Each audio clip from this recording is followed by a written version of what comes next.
মোহতারাম হাজিরিন, পবিত্র মাহে রবিউল আউয়াল চলছে। গত জুমাতে আমরা বলেছিলাম রবিউল আউয়াল মাস ইসলামের ইতিহাসে এক অনন্য বৈশিষ্ট্যমণ্ডিত একটি মাস। যদিও এই মাসে স্পেশাল এক্সট্রা কোনো আমল কোরআন এবং হাদিসে উল্লেখ নেই, কিন্তু যে নবীকে কেন্দ্র করে দুনিয়ার সব আমল, যে নবীকে কেন্দ্র করে আমাদের দাম, যে নবীকে কেন্দ্র করে কোরআন নাজিলের মতো ঘটনা, যে নবীকে কেন্দ্র করে আল্লাহ তাআলা আমাদেরকে এক মাস সিয়াম সাধনা দান করেছেন, পবিত্র হজ দান করেছেন, সেই নবীর আগমনের মাস পবিত্র মাহে রবিউল আউয়াল। সুবহানাল্লাহ। তো যে নবীকে কেন্দ্র করে সব, সে নবীরই আগমনের মাস, সে নবীর ওফাতের মাস, প্রস্থানের মাস, ইন্তেকালের মাস পবিত্র মাহে রবিউল আউয়াল। এই জন্য পবিত্র মাহে রবিউল আউয়াল স্বাভাবিকভাবেই যখন আমাদের কাছে আসে, রবিউল আউয়াল মাস আসার সাথে সাথে যারা নবী প্রেমিক, যাদের দিলের মধ্যে রাসূল আকরাম সাল্লাল্লাহু আলাইহি ওয়াসাল্লামের প্রতি মায়া, মুহাব্বত, প্রেম রয়েছে, তাদের এই প্রেমের পরিমাণ, মুহাব্বতের পরিমাণ আরো শত গুণে, কোটি গুণে বেড়ে যায়। এজন্য পবিত্র মাহে রবিউল আউয়াল আসলেই আমরা রাসূল আকরাম সাল্লাল্লাহু আলাইহি ওয়াসাল্লামের জীবনী নিয়ে আলোচনা করি। তার জীবনের মধ্যে কয়েকটা পাঠ রয়েছে, আমরা যদি সামগ্রিকভাবে ভাগ করি, রাসূল আকরাম সাল্লাল্লাহু আলাইহি ওয়াসাল্লামের জীবনের দুইটা ভাগ। একটা হলো তার জন্মকালীন অবস্থা, নবুয়তের পূর্ব অবস্থা, আর একটা হলো নবুয়ত প্রাপ্তির পরের অবস্থা। নবুয়ত প্রাপ্তির পরে তো তিনি নবী, আসলে নবী আগের থেকেই নবী। রাসূল কখন থেকে নবী, এটা নিয়ে অনেক আলোচনা, সমালোচনা, মতবিরোধ রয়েছে, কিন্তু নবী হাদিসের মধ্যে বলেন কুনতু নাবিয়্যান ওয়া আদামু বাইনাল মাই ওয়াত তিন। নবী বলেন আমি তখনও নবী, কুনতু নাবিয়্যান, আমি তখনও নবী, আমি মুহাম্মদ তখনও নবী, ওয়া আদামু বাইনাল মাই ওয়াত তিন, যখন আদম মাটি কাদায় মিশ্রিত, অর্থাৎ আদমকে তখনও বানানো হয় নাই, যে মাটি দিয়ে বানানো হবে, মাটির জায়গাতে আছে, আদম তৈরি হয়নি। নবী বললেন আমি তখন নবী ছিলাম। আসলে নবী তো পৃথিবীর শুরু দিন থেকেই নবী। যখন আল্লাহ তাআলা মনস্থির করেছিলেন জগৎ তিনি সৃষ্টি করবেন, তখন থেকেই নবী মুহাম্মদ নবী। এজন্য নবীর শান, নবীর যে কোনো আলোচনা আমার আপনার হৃদয়কে পুলকিত করবে, আলোকিত করবে, আমার আপনার ঈমানকে অবশ্যই বাড়িয়ে দেবে। সুবহানাল্লাহ। এজন্য আমরা যে বিষয় নিয়ে আলোচনা করি, নবীর জন্মকালীন ঘটনা। আচ্ছা, এখানে মানার মতো কিছু নেই, আমি আগেই বলি, মানার মতো কিছু নেই। নবীর জন্ম, এটা মানার মতো কিছু নেই, কিন্তু নবীর জন্ম, নবীর যে কোনো আলোচনা আপনার ঈমানকে বাড়াবে। কথা বুঝেন নেই? এই জন্য কেন আমরা এই কথাগুলো বলবো, নবীর জন্মকালীন ঘটনা কেন আমরা বলবো, কেন আমরা শুনবো? যে এটা আমাদের নবী। কার নবী বলেন না? আমাদের নবী। আরে এটা তো আমার নবী, আপনার নবী। এই নবীর শান ও মান অন্য সব নবীর থেকে ভিন্ন। সুবহানাল্লাহ। আল্লাহ তাআলা সকল নবীকে, সকল রাসূলকে, সকল পয়গম্বরকে আল্লাহ তাআলা যেই পরিমাণ মর্যাদা দিয়েছেন, আমার নবীকে তার চেয়ে কোটি গুণে বেশি দিয়েছেন। সুবহানাল্লাহ। কথা বুঝেন নেই? আদম থেকে নিয়ে শুরু করে ঈসা পর্যন্ত প্রত্যেক নবী তার উম্মতকে সুসংবাদ দিয়েছেন, শেষ দিকে একজন নবী আসবে, তার নাম হবে মুহাম্মদ। সুবহানাল্লাহ। আদম নিজে বলে গিয়েছেন, আদম থেকে নিয়ে ঈসা, নবীর আসার আগে যে নবী ছিলেন তিনি হলেন ঈসা। প্রত্যেক নবী কার আগমনে সুসংবাদ দিয়েছেন? আমার আপনার নবী। এজন্য নবীর যে কোনো আলোচনা করতে যেমন ভালো লাগবে, শুনতে ভালো লাগার কথা, বিশেষ করে যারা নবীকে মহব্বত করে। আসলে নবীর মহব্বত তো সবার হৃদয়ে কম বেশি আছে, কারো কম কারো বেশি। এটা আমি বলতে পারি না যে কারোর হৃদয়ের মধ্যে এরকম নাই যে তার দিলের মধ্যে নবীর প্রতি মহব্বত নাই। এরকম কোনো মুসলমান পৃথিবীর বুকে আমার মনে হয় না। আছে কম আর বেশি, পার্সেন্টেজের কম আর বেশ হতে পারে, কিন্তু আল্লাহ তাআলা সকল উম্মতে মুসলিমাকে নবী প্রেম আল্লাহ দান করেছেন। আরে নবী প্রেম না থাকলে সে আবার উম্মত হয় কিভাবে? নবী প্রেম না থাকলে সে আবার মুসলমান কেমনে হয়? লা ইউমিনু আহাদুকুম হাত্তা আকুনা আহাব্বা ইলাইহি মিন ওয়ালিদিহি ওয়া ওয়ালাদিহি ওয়ান নাসি আজমাইন। নবী বলেন, উম্মত সব কিছুর চাইতে আমি নবীর মোহাব্বত তোমার কাছে বেশি হয়েছে। সুবহানাল্লাহ। লা ইউমিনু আহাদুকুম, তোমাদের কেউ পরিপূর্ণ ঈমানদারি হতে পারবে না। ঈমানের পাল্লায় সে সামনে দাঁড়াইতেই পারবে না, ঈমানের মানদণ্ডে সে উত্তীর্ণই হতে পারবে না যদি তার কাছে আমি নবী মুহাম্মদের মহব্বত না থাকে। শুধু তাই না, যার মহব্বত যত বেশি তার ঈমানের পাওয়ারও বলেন তার ঈমানের পাওয়ারও তত বেশি। এই জন্য নবীকে নিয়ে আলোচনা, নবীর যে কোনো বিষয় নিয়ে আলোচনা, এটা বরকতের দাবি রাখে। যেখানে নবীকে নিয়ে আলোচনা হবে সেখানেই মালিকের পক্ষ থেকে সাকিনা রহমত আল্লাহ তাআলা নাজিল করবেন। সুবহানাল্লাহ। আমরা 12 রবিউল আউয়াল নিয়ে পড়ে থাকতে চাই না, আমরা 8 রবিউল আউয়াল নিয়ে পড়ে থাকতে চাই না, আমরা 9 রবিউল আউয়াল নিয়ে পড়ে থাকতে চাই না, আমরা একদিন বিশাল আকারে মিছিল শোডাউন করতে চাই না, আমরা একদিন কেক কেটে নবীর বার্থডে পালন করতে চাই না, আমরা ঈদ পালন করতে চাই না। আরে যারা নবী প্রেমিক তাদের জন্য তো প্রতিদিনই ঈদের দিন। সুবহানাল্লাহ। আমার প্রেম থাকবে সারা বছর, আমার প্রেম থাকবে দুনিয়াতে, কবরে, হাসরে, যেন কিয়ামতের দিন আমাকে দেখলে চেনা যায় আমি মুহাম্মদ রাসূলুল্লাহর খাঁটি একজন উম্মত। তবেই না আমি আশিক রাসূল। আমি শুধু রেখে দিলাম বিশ্ব আশিক রাসূল সম্মেলন, এলাকা ভরে ফেললাম, ওটা দেওয়াল সব ভরে ফেললাম, লাভ কি? লাভ কি বলেন না? আমি মুখে মুখে বললাম আপনাকে ভালোবাসি, আপনাকে ভালোবাসি, উহিব্বুকা উহিব্বুকা উহিব্বুকা, কি লাভ? না, কি লাভ যদি আমি কাজে প্রমাণ করতে না পারি আমি যে আপনাকে ভালোবাসি? যদি বিবি বলে স্বামী তোমাকে আমি অনেক ভালোবাসি, এখন স্বামী বাসার মধ্যে ফিরেছে, কথা বুঝেন নাই, তার শরীরটা ক্লান্ত, গোসল করতে মনে চায়, বিবিকে বললো দাও না সাবানটা আগায় দাও, তোয়ালেটা দাও, লুঙ্গিটা একটু দাও, বউ বলে তোমারটা তুমি দাও, আবার কি বলে তোমাকে ভালোবাসি। গোসল শেষ খাবে, কথা বুঝেন নাই, খাবার তো সব রান্না করে, বলে টেবিলে একটু দিয়ে দাও, বলে তোমারটা তুমি নিজে নিয়ে খাও, আবার কি বলে উহিব্বুকা, তোমাকে ভালোবাসি। এটা কি আসলে ভালোবাসা না ফাজলামি? বলেন না, ভালোবাসা না ফাজলামি? ভালোবাসা এটা বলার জিনিস না, এটা কাজে প্রমাণ করার বিষয়, যেটা সাহাবায়ে কেরাম করে দেখিয়েছে। অনেকে খুব বড় বড় লম্বা চওড়া কথা বলে, ইশকে নবী জাহের করার চেষ্টা করে, কিন্তু বাস্তব জীবনে নবী প্রেমের কোনো চিত্র তার জীবনে আপনি খুঁজে পাবেন না। মনে করবেন এই লোকটা আসলে প্রকৃত রাসূল প্রেমিক না, তাকে প্রকৃত ভণ্ড বলা যেতে পারে। তাকে কি বলা যেতে পারে বলেন না? ভণ্ড। ভণ্ড মানে কথা একরকম, কাজ সেরকম না, ভিন্ন। এই জন্য আমরা নবী যে কোনো বিষয় নিয়ে আলোচনা করব কেন? বরকত হাসিল করার জন্য, বলেন না কেন? বরকত হাসিল করার জন্য। মোহতারাম হাজিরিন, ভূমিকা টানলে পথে আমরা আলোচনা সমাপ্ত হবে, আমি সামনে আগাইতে পারব। এজন্য নবী প্রেম আমাদেরকে সদা সর্বদা ধারণ করতে হবে। করবেন তো ইনশাআল্লাহ? করবেন তো ইনশাআল্লাহ? আল্লাহ আমাদেরকে তৌফিক দান করেন, সকলে বলুন আমিন। মোহতারাম হাজিরিন, আল্লাহ তাআলা তার রাসূলকে যখন দুনিয়াতে প্রেরণ করেন, তিনি তার মায়ের নাম কি বলেন? মায়ের নাম কি? আমেনা। মায়ের নাম কি? আমেনা। বাবার নাম বলেন না? বাবার নাম আব্দুল্লাহ, দাদার নাম আব্দুল মুত্তালিব, দাদার নাম আব্দুল মুত্তালিব। আসলে আল্লাহ তাআলা যখন কাউকে কিছু দিতে চান, দুনিয়াতেও সিস্টেমটা এমন যে যত বড় পদ পেতে চায় তার জন্য পরীক্ষা, ইমতিহান তত কঠিন কিনা? বলেন তত কঠিন কিনা? এসএসসি আর বিসিএস এর পরীক্ষা কি সেম? বলেন দুইটার পরীক্ষা কি সেম? দুটার মানও কি সেম? না। এসএসসি পাস করলে চাকরি পেতেও পারেন, নাও পেতে পারেন, কিন্তু বিসিএস যদি আপনি উত্তীর্ণ হন আপনার জন্য হাজারো চাকরির অফার আছে, আছে না নাই?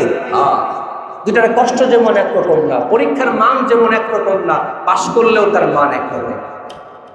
এই জন্য আল্লাহ তাআলা সবচেয়ে দামি নবীকে যেই লোকদের মাঝে, যে পরিবারের মধ্যে আল্লাহ তাআলা পাঠাবেন, আল্লাহ তাআলা তাদেরকে পরীক্ষা করেছেন। মোহতারাম মাঝে লম্বা ঘটনা বলার সুযোগ নেই। আল্লাহ তাআলা আব্দুল মুত্তালিব, তিনি যেহেতু দাদা হবেন, তাকেও তিনি পরীক্ষা করেছেন, বাবাকে পরীক্ষা করেছেন, মাকে পরীক্ষা করেছেন, সবাইকে আল্লাহ পরীক্ষা করেছেন। যে বাবা হবে তাকেও পরীক্ষা করেছেন, মাকেও পরীক্ষা করেছেন, দাদাকেও পরীক্ষা করেছেন। এই পরীক্ষার হিস্ট্রি অনেক লম্বা, কথা বুঝেন নেই কেন? আরে তুমি দাদা হবা মুহাম্মদের দাদা, তুমি দাদা হবা মুহাম্মদের দাদা, তুমি বাবা হবা, মা হবা মুহাম্মদের মা, মুহাম্মদের বাবা, তোমাকে পরীক্ষা করা হবে। আল্লাহ তাআলা পরীক্ষা করেছেন। আমেনা বলেন, নবী মুহাম্মদ যখন আমার গর্ভে আসলেন, মানুষ সন্তান গর্ভে আসলে দেখবেন 2-3 মাস পরে মহিলাদের মধ্যে কিছু পরিবর্তন দেখা যায়, আছে কিনা? কিন্তু আমেনা বলেন, মুহাম্মদ যখন আমার গর্ভে আসলো, আমি একটু দেরিতে অনুভব করলাম। আমি সন্তান সম্ভবা, আমি এটা সাথে সাথে বুঝতে পারি নাই, কিছুদিন পরে বুঝতে পেরেছি। কেন আমি পরে বুঝলাম? তার কারণ হলো, সন্তান যখন গর্ভে আসে 3-4 মাস গেলেই মহিলাদের মধ্যে পরিবর্তন আসে। মাথা ঘোরায়, খাইতে ভালো লাগে না, বমি বমি ভাব, মাথা ঘোরায়, ঝিমঝিম কেমন একটা ভাব চলে আসে। কিন্তু মুহাম্মদ যখন আমার গর্ভে আসলো, আমি এর কোনো কিছুই টের পাই নাই। সুবহানাল্লাহ। দিন যত বাড়ে মহিলাদের পেট তত লম্বা হয়, তত বড় হয়। আমেনা বলেন, মুহাম্মদ আমার গর্ভে আসার পরে বোঝাই যায় নাই পেটের মধ্যে কোনো সন্তান আছে। আমার পেট স্বাভাবিকই ছিল, আমার মধ্যে বমি বমি ভাব, অন্য কোনো মাতলামি মোটেও আমার মধ্যে দেখা যায় নাই। সুবহানাল্লাহ। আমি উল্টা দেখলাম আমার মধ্যে পরিবর্তন, আমার জিন্দেগির মধ্যে, আমার কর্মপদ্ধতির মধ্যে পরিবর্তন সাধিত হলো। আমেনা বলেন, আমি যখনই মুহাম্মদ গর্ভে আসার পর যখনই রাস্তা দিয়ে হাঁটতাম, দেখতাম দমকা একটা বাতাস আসে, বাতাস এসে 2 পাশের গাছগুলোকে একেবারে নত করে দেয়। মনে হয় যেন গাছগুলো আমার সামনে সিজদার মধ্যে লুটিয়ে পড়েছে।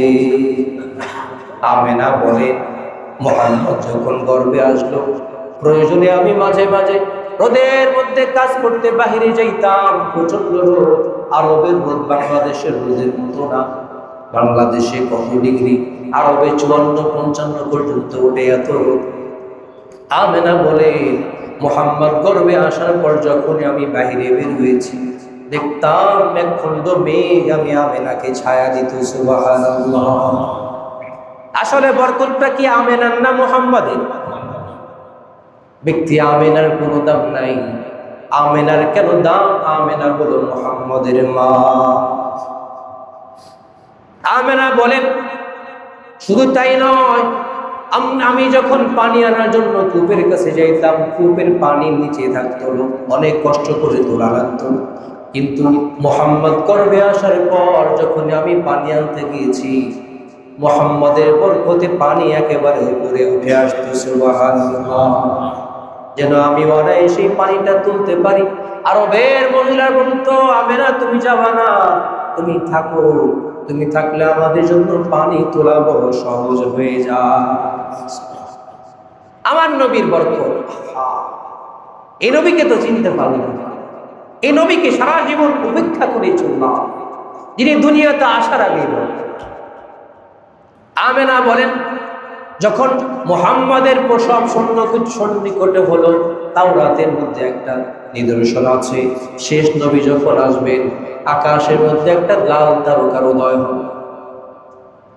আমার প্রসব যখন সন্নিকটে হলো, আকাশের মধ্যে লাল তারকার উদয় হলো। এই লাল তারকা দেখে ইহুদিদের মধ্যে দুর্ভাবনা ছেয়ে গেল, আয় হায়, সর্বশেষ নবীর আগমন অতি নিকটে চলে এসেছে।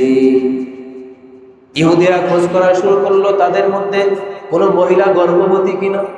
খোঁজ নিয়ে দেখলো না, তাদের মধ্যে কোনো মহিলা গর্ভবতী না। খোঁজা শুরু করলো কুরাইশ বংশের বনু হাশিম গোত্রের আব্দুল মুত্তালিবের ঘরে আব্দুল্লাহর স্ত্রী আমেনার প্রসব অতি নিকটে। সুবহানাল্লাহ। ইহুদিদের বুঝতে বাকি রইল না, নবুয়তের ধারা এতদিন বনী ইসরাইলের মধ্যে ইসহাকের মাধ্যমে ছিল, আল্লাহ তাআলা নবুয়তের ধারা ইসহাক থেকে সরায় ইসমাইলের কাছে দিয়ে দিলেন। সুবহানাল্লাহ।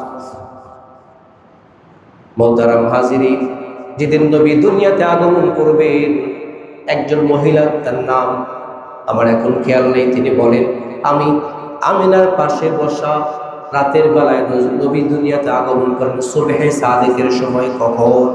বলেন না, সুবহে সাদিক, অর্থাৎ রাত শেষ, দিনের আগমন। রাত শেষ, বলেন না, রাত শেষ, দিনের আগমন। অন্য ভাষায় বলা যায় অন্ধকার শেষ, আলোর আগমন। সুবহানাল্লাহ। অন্ধকার শেষ, আলোর যখন আগমন হবে, তিনি বলেন, আমি আমেনার ঘরে বসা, ছোট্ট কুটুরি আমেনার প্রসব নিকটে আমি বসা, তার ঘরের মধ্যে নবী যখন দুনিয়াতে আগমন করবেন, এত আলো, আকাশের তারকাগুলো এত পরিমাণ আলো বর্ষণ করতেছিল, মনে হয় যেন তারকাগুলো খুলে আমেনার ঘরের মধ্যে ঢুকে পড়বে। সুবহানাল্লাহ। মনে হয় যেন ঘরটা আলোর ঘন্টায় ভেসে যাচ্ছে। সুবহানাল্লাহ। আমেনা বলেন, নবী সুবহে সাদিকের সময় দুনিয়াতে আগমন করলেন। বিভিন্ন রিওয়ায়াত পাওয়া যায়, একটা রিওয়ায়াতের মধ্যে আছে, নবী যখন দুনিয়ার মধ্যে আগমন করেন, তার পা আগে এসেছে, তিনি তার হাতটা লজ্জাস্থানের উপর দিয়ে রেখেছেন, তার লজ্জাস্থান তার মা পর্যন্ত দেখে নাই। সুবহানাল্লাহ। আপনি দেখবেন কোন বাচ্চা জন্মগ্রহণ করলে জন্মের পরেই কান্নাকাটি করে, আছে নাকি নাই? হ্যাঁ, বের হওয়ার পরে কি করে? বাচ্চা একটা কান্না করে শুরু করে। এটার কারণে উলামায়ে কেরাম বলেন, বাচ্চা হওয়ার পরপরই শয়তান তার শরীরের মধ্যে আঘাত করে। বুঝেন নাই? শয়তান তার উপরে কি করে? প্রভাব বিস্তার করে, ফলে এই বাচ্চাটা কান্নাকাটি করে।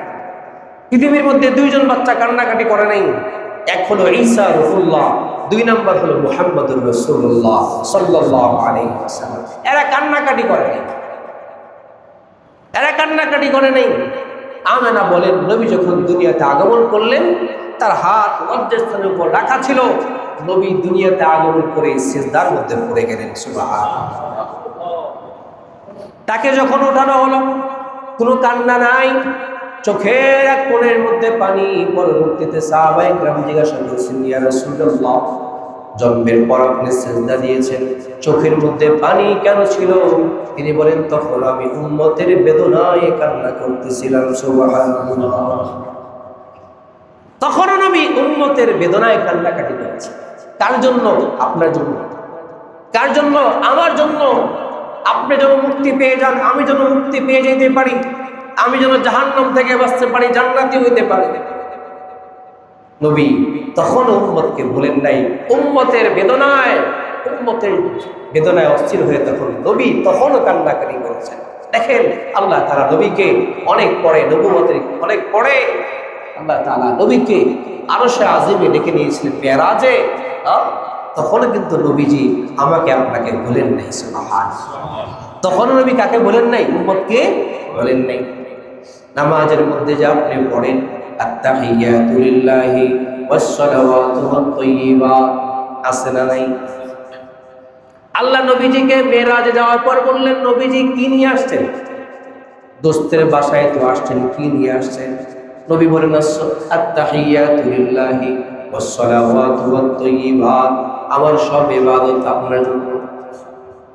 মৌখিক ইবাদত, শারীরিক ইবাদত, যত ইবাদত আছে আল্লাহ, সব আমি আপনার জন্য নিয়ে এসেছি। নবীজি হাদিয়া পেশ করলেন কার কাছে? আল্লাহর কাছে। আল্লাহ জবাবে নবীজির জন্য হাদিয়া পেশ করলেন, আসসালামু আলাইকা আইয়ুহান নাবিয়্যু ওয়া রাহমাতুল্লাহি ওয়া বারাকাতুহু। তার মানে কার প্রতি সালাম? বলেন না, কার প্রতি সালাম? আসসালামু আলাইকা, নবী আপনার প্রতি কি সালাম। দেখেন, নবী চিন্তা করেন, সালাম আমার জন্য, শুধু আমার উম্মত যাবে কই? আমার উম্মত যাবে কই? আল্লাহর পক্ষ থেকে সালাম শুধু আমি নিজেই নিয়ে যাব? আমি তো একা আসি নাই, আমি তো উম্মতের পক্ষ থেকে রাহবার, পথ প্রদর্শক হিসাবে আমি আল্লাহর কাছে আসছি। সুবহানাল্লাহ। নবী চিন্তা করলেন, না, সালাম আমি একা নিব না, শান্তি আমি একা নিব না, এই বরকতে আমি আমার সকল উম্মতকে শামিল করব। সুবহানাল্লাহ। এরপর অংশ কি? আসসালামু আলাইনা ওয়া আলা ইবাদিল্লাহিস সালিহিন। এটা নবীজি বললেন। আল্লাহ না, সালাম আমার একার জন্য না, শান্তি আমার একার জন্য না, আসসালামু আলাইনা, সবার জন্য শান্তি। সুবহানাল্লাহ। ওয়ালা ইবাদিল্লাহিস সালিহিন, যত নেককার বান্দা আছে সবার জন্য আপনার পক্ষ থেকে সালাম ও শান্তি। সুবহানাল্লাহ। নবীজি তখনও কাকে বলেন নাই? বলেন না কাকে? আমাকে আপনাকে যে সারাদিন নবীর সুন্নতকে মারায়া চলে কিন্তু নবীর সুন্নতের ধারে কাছে যায় না, যার মধ্যে নবীর শিক্ষা ন্যূনতম নাই, যে কোনো সময় নবীর সুন্নতের পরোয়া করে না, নবী তার জন্য তখনও কান্না করেছেন, জন্মের পরেও কান্না করেছেন। সুবহানাল্লাহ। অবাক লাগে, আমার জন্য আপনার জন্য কেমন নবী পাইলাম কিন্তু কোনো কদর নেই, কিন্তু কোনো কি নেই বলেন না, কদর নেই। আহা, নবীজিকে আমরা কবে চিনব? কবে চিনব? কবে চিনব আমি আপনি? এখন আমি চিনতে পারলাম না নবীজিকে, চিনতে পারলাম না। মোহতারাম হাজিরিন, আমেনা বলেন নবীজি দুনিয়ার মধ্যে আগমন করলেন, যেই নবীজিকে দেখতে আসে সেই নবীজিকে দেখে প্রশংসা করে। সুবহানাল্লাহ। বলে এত সুন্দর বাচ্চা আগে তো আমরা কখনো দেখি নাই। যখন নবীর বয়স 7 দিন হলো, 7 দিনের পরে কিছু আমল আছে। 7 দিনের পরে কি আছে বলেন? 7 দিনের পরে কিছু আমল আছে নাকি নেই? যখন বাচ্চার বয়স 7 দিন হয় তখন কয়েকটা কাজ করতে হয়। একটা কি? মাথার চুল মুন্ডিয়ে দেওয়া, মাথার চুল হলক করা, মুন্ডন করা। 2 নাম্বার নাম রাখা। 3 নাম্বার তাহনিক করা, কোনো বুজুর্গ ব্যক্তিকে দিয়ে কিছু চিবাইয়া তাকে খাওয়াইয়া দেওয়া। 4 নাম্বার হলো আকিকা করা। 4 নাম্বার কি বলেন না? আকিকা করা। সম্ভব হলে খতনাও করে ফেলা যদি সে পুরুষ বাচ্চা হয়। যখন 7ম দিন আসলো, আব্দুল মুত্তালিব চিন্তা করলেন তার নাম তো রাখতে হবে। আব্দুল মুত্তালিব বলেন, যখন 7ম দিন আসলো আমি অনুষ্ঠানের আয়োজন করলাম। আমি মুহাম্মদুর রাসূলুল্লাহ সাল্লাল্লাহু আলাইহি ওয়াসাল্লামের নাম রাখলাম মুহাম্মদ। সুবহানাল্লাহ।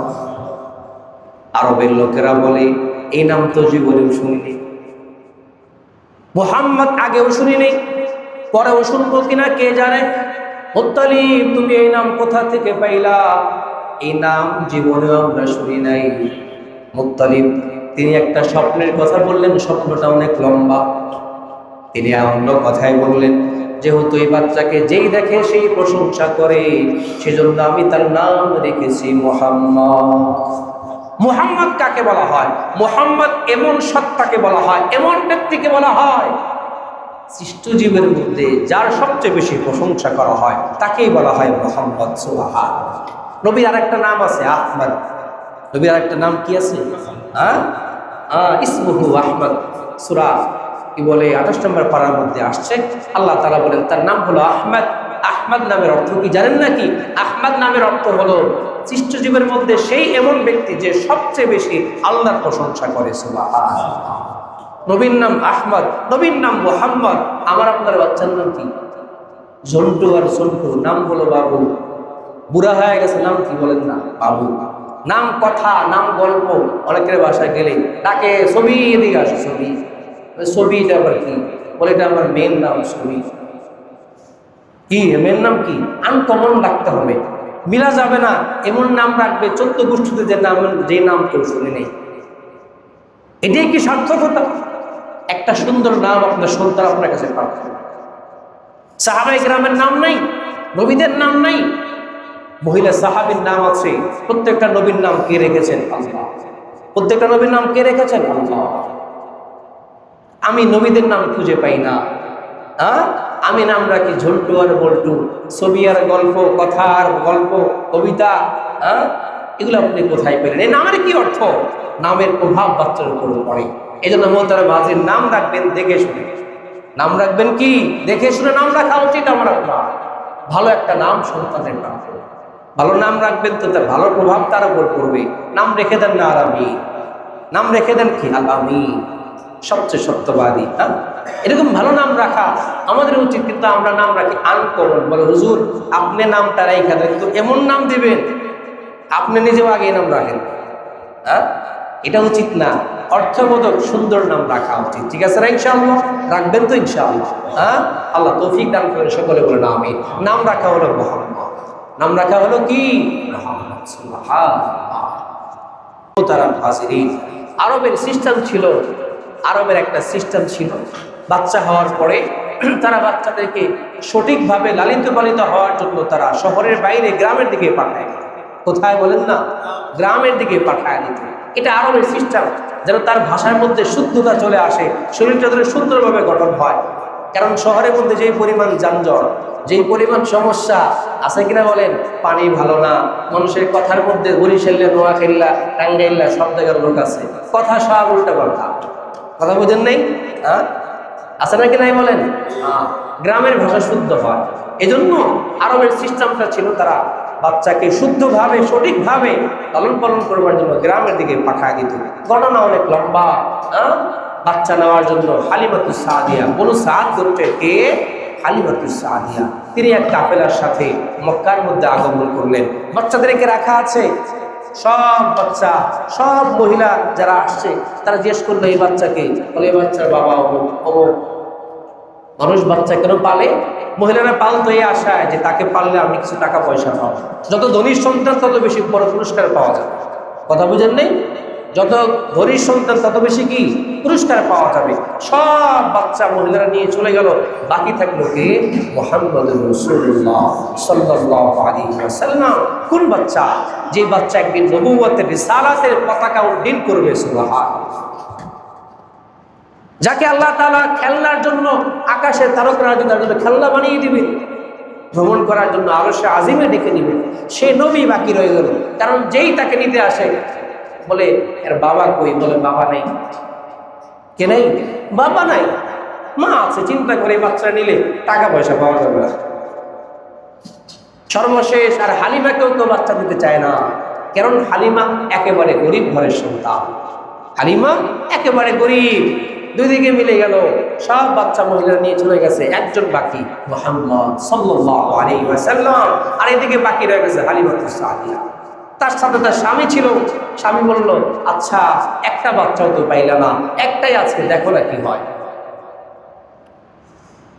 হালিমাতুস সাদিয়া রাদিয়াল্লাহু তাআলা আনহা বলেন, নবীজি সাল্লাল্লাহু আলাইহি ওয়াসাল্লামের চেহারা একটা চাদর দিয়ে, ওড়না দিয়ে ঢাকা ছিল।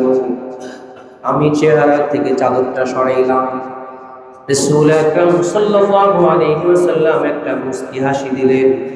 তিনি বলেন, তার মুস্কি হাসিতে মনে হয় আমি আমার জান প্রাণ তার জন্য কোরবান করে দিলাম। সুবহানাল্লাহ।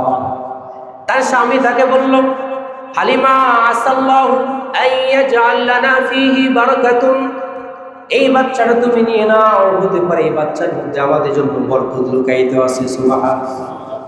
উলামায়ে কেরাম বলে, আল্লাহ তাআলা হালিমার পরিবারকে রাসূল আকরাম সাল্লাল্লাহু আলাইহি ওয়াসাল্লামের জন্য কেন নির্বাচিত করলেন, তার কারণটা হলো অন্য সব মহিলার দৃষ্টি ছিল দুনিয়ার দিকে, আর হালিমা এবং হালিমার স্বামীর দৃষ্টি ছিল আখিরাতের দিকে। সুবহানাল্লাহ।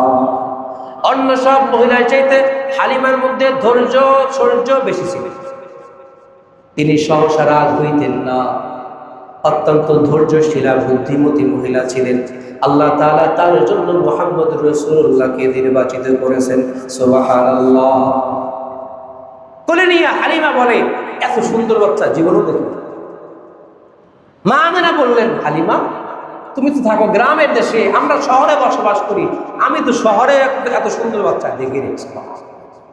আব্দুল মুত্তালিব বলেন, ও হালিমা, ও আমেনা, তোমরা গ্রামে থাকো, শহরে থাকো, আমি আব্দুল মুত্তালিব সারা দুনিয়া চষে বেড়াই, আমি পৃথিবীর কোথাও মুহাম্মদের মতো সুন্দর বাচ্চা দেখিনি।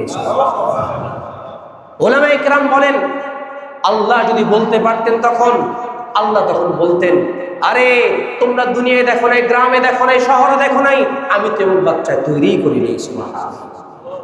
এত সুন্দর বাচ্চা আমি বানাই নাই, দেখবা।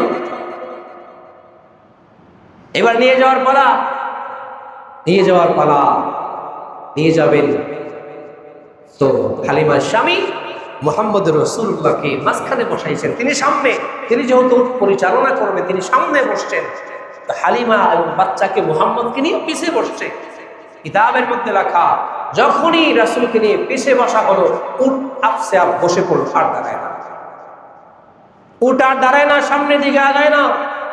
চিন্তা করলো উটের কোনো সমস্যা, আবার নামায় আবার উঠাইছে, একই অবস্থা, উট দাঁড়ানো থাকে, বসে থাকে।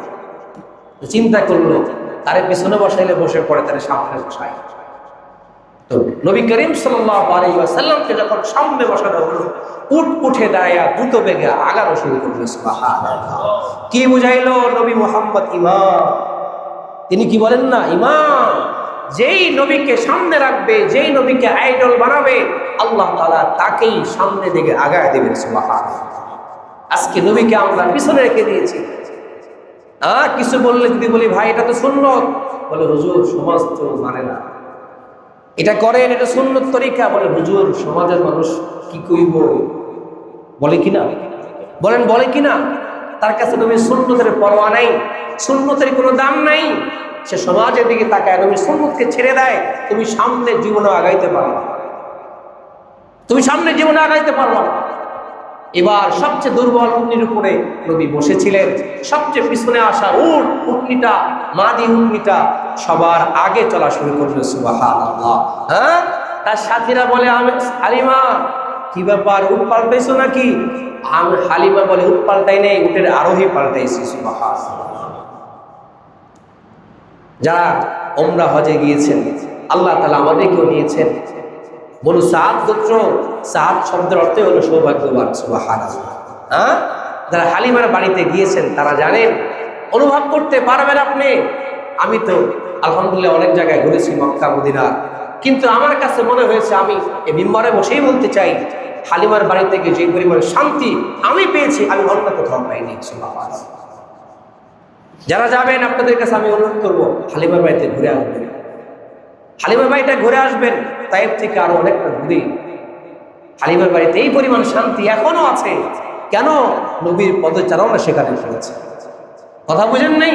হালিমা যখন নবীকে নিয়ে বসলেন ঘরের মধ্যে, সব কিছুর মধ্যে বরকত, দুর্ভিক্ষ চলতেছিল, কোনো বাড়িতে বরকত নাই, আর হালিমার বাড়িতে বরকতের কোনো অভাব নাই। সুবহানাল্লাহ। কেন এত বরকত?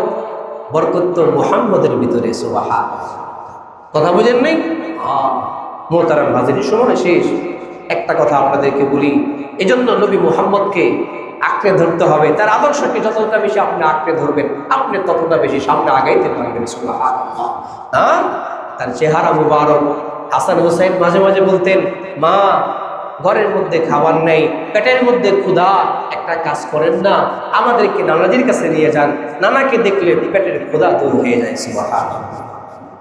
হালিমার কন্যা শাইমা, তো তার মা তাকে বলতেছে, মা তুমি তোমার ভাইটাকে নিয়ে একটু যাও না, তুমি বকরি চড়াইতে যাবা, তার একটু নিয়ে যাও।